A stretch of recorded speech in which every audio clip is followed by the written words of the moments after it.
Hai guys, masih bersama saya Roy. Dan sekarang ini saya akan uh, mau mempresentasikan tentang suatu materi di buku Castellan, tepatnya di sub 18.11 tentang isotherm PEP. Jadi untuk selanjutnya atau lebih enaknya untuk mempresentasikan, yuk lanjut. Ya, ini yang akan dipresentasikan tentang isotherm bed. Ya, tadi typo ya, bukan subbab 18.11 tapi ini 18.13 pada buku Castellan. Kenapa ini diberi nama bed? Bed itu tu, dari tiga nama penemu yaitu Brenner, Emmett, dan Talon. Jadi ini nama penemu dari suatu alat untuk mengukur ini apa namanya area teori tentang absorpsi multilayer. Jadi teori ini itu diaplikasikan pada alat yang namanya SAA, yang alat itu fungsinya untuk mengukur luas dari suatu luas luas permukaan dari suatu atom. Jadi bisa dilihat di sini ada rumusnya. Ini rumus seperti pada apa namanya 18 titik sub 18 titik 11 sama. Jadi yang akan saya lanjutkan tentang itu. Jadi terus ada lagi ini tiga rumus, tapi ini maaf kalau ini. Jadi ini ada tiga rumus, tapi ini berbeda dengan tadi. Kalau tadi kan ini tetanya V dengan satu, K-nya satu, tapi kalau ini berbeda, K-nya dua. Terus tetanya juga berbeda. Kenapa ini berbeda? Karena jadi tiap layernya itu dihitung nilai dari ininya tetanya sendiri. Jadi antara tadi theta satu ini layar pertama dengan suatu atom yang akan diukurnya. Terus untuk yang selanjutnya ini layar satu pada dengan layar 2 dengan layar 3 sampai seterusnya, sampai tergantung dari seberapa banyak yang terabsorb gitu. Dan untuk tiap kelas kan tadi antara layer ke-2 sampai 2, 3, 4 sampai seterusnya kan dia interaksinya dengan molekul yang sama, yaitu liquid atau liquid yang terabsorb. Bukan terabsorb, mengabsorb gimana ya bilangnya. Jadi dia liquid yang menempel pada atom yang akan diuji begitu. Jadi maka dari itu konstantanya akan dianggap sama karena dia jenis atomnya juga sama. Jadi antaranya pokoknya K2 sampai seterusnya itu dia akan tetap dianggap K. Jadi begitu. Untuk yang selanjutnya, untuk penghemat waktu ya, yang tadi K-nya itu dimasukkan pada rumus yang tadi yang ke yang tiga ini. Jadi dimasukkan menjadi ini 18.52. Tapi kita bisa lihat ternyata pada rumus ini seperti ada membuat deret. Jadi ini 21, 31, 43 seperti membuat deret. Jadi bisa dirumuskan menjadi seperti 18.52 karena membentuk deret ini. Begitu. Lalu kita akan lanjutkan. Dan untuk penjumlahan untuk semua dari fraksinya itu dari theta yang pertama theta V sampai theta I atau sampai terserah lah berapa tergantung yang terabsorb. Jadi dibedakan ya antara theta V, kalau kan ini tadi K-nya sama, jadi bisa itu kan menggunakan rumus sigma.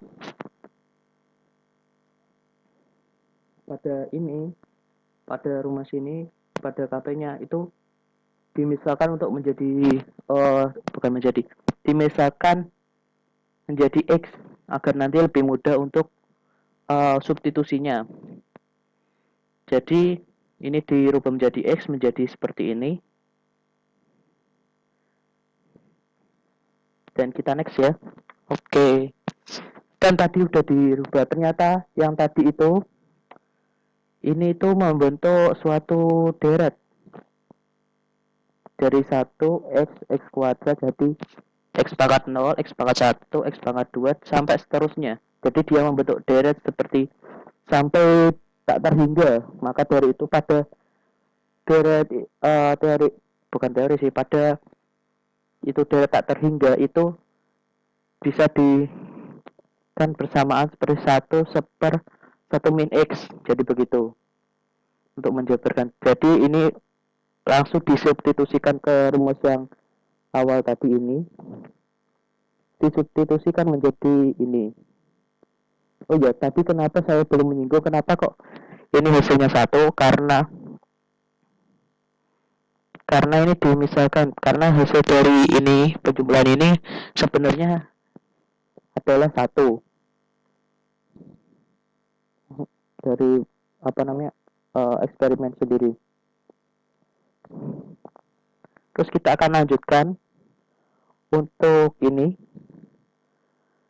Kan tadi sudah ada rumus yang pertama, yaitu yang ini tadi yang pertama di slide yang saya tampilkan.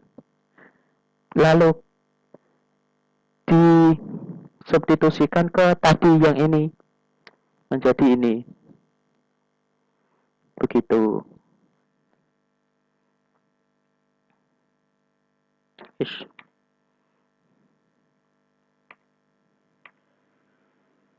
Tadi sampai mana? Oh ya ini. Sampai 8 menjadi 18,55. Dan untuk selanjutnya untuk menghitung jumlah molekul yang terabsorb pada itu tadi bisa dihitung dengan rumus ini. L sama dengan CS kali I1 per kali sigma itunya.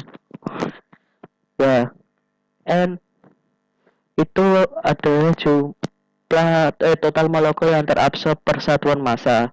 Sedangkan CS sendiri merupakan jumlah total situs permukaan per satuan massa. Jadi jumlah kotak yang bisa tempati molekul per satuan massanya.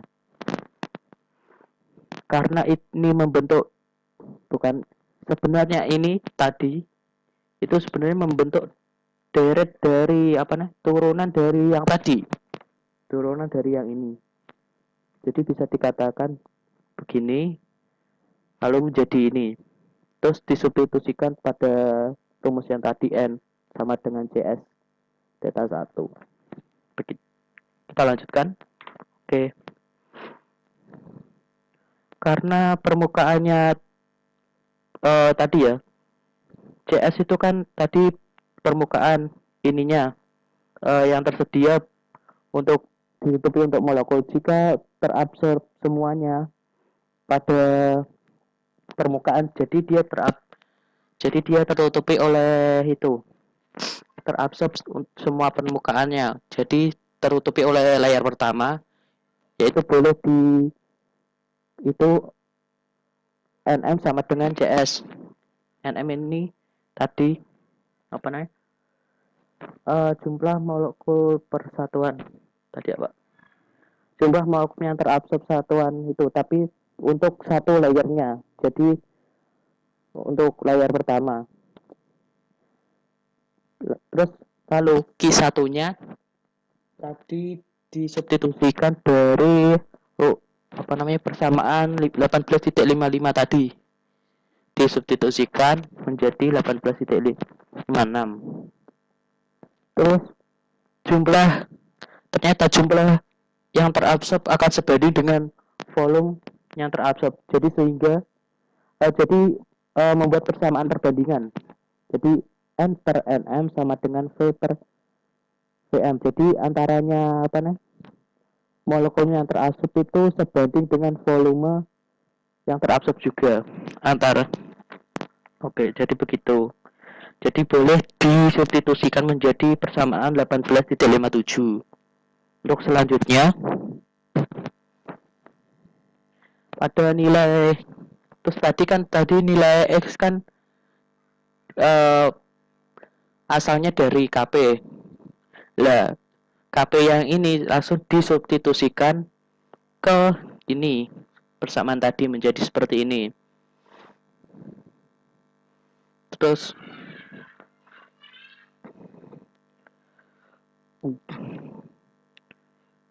karena tadi kan ini cuma kenapa ada alhamdulillah. Karena kenapa ada cuma P? Karena tadi kan pada saat awal kan ada persamaan ini. Mana itu tadi? Ya ini. Kita sama dengan 1/P0. Jadi kita samakan. Jadi K sama dengan 1/P0. Jadi K-nya diganti 1/P0 menjadi tadi. Maka tidak ada K-nya pada persamaan tadi. Lalu disubstitusi, lalu ini rumus ini dan ini kebalikannya ya. Kebalikannya. Oke, kita lanjutkan.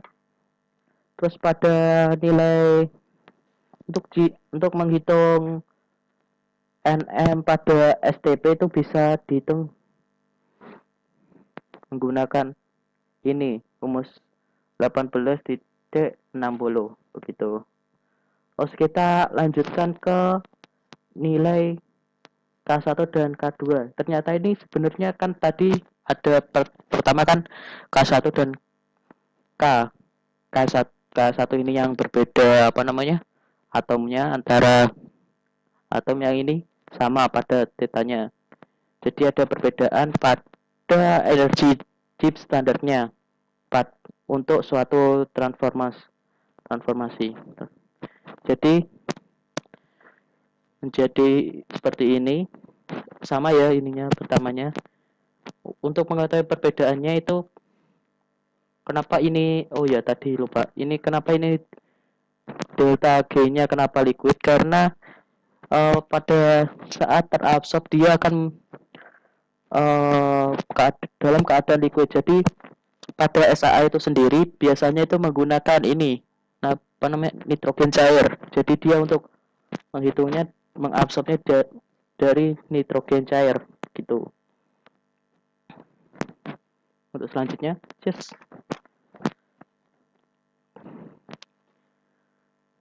perbedaan ini terus dihitungkan ini C-nya. Ini ada di persamaan tadi yang awal-awal ya. Nanti bisa dilihat lagi. Terus disubstitusikan menjadi ini. Terus kan kita punya rumus ini ya. Delta G sama dengan delta H min delta S. Itu disubstitusikan pada rumus yang ini tadi. Kenapa di sini tidak ada T delta S? Karena apa? Pada saat ini kan T-nya kan sama, dia pada tempat yang sama dan temperatur yang sama. Tapi delta S ini dia dianggap sebanding, yang menjadikan dia pada saat substitusi dia dihilangkan. Jadi begitu. Hilang atau sama dengan 0 begitu. Jadi persamaannya seperti ini dan kita lanjutkan. Karena pada panas pencairan delta H pada tadi yang delta H liquid akan berubah menjadi min delta H uap. Jadi seperti itu. Jadi bisa dilihat dari rumus ini saja.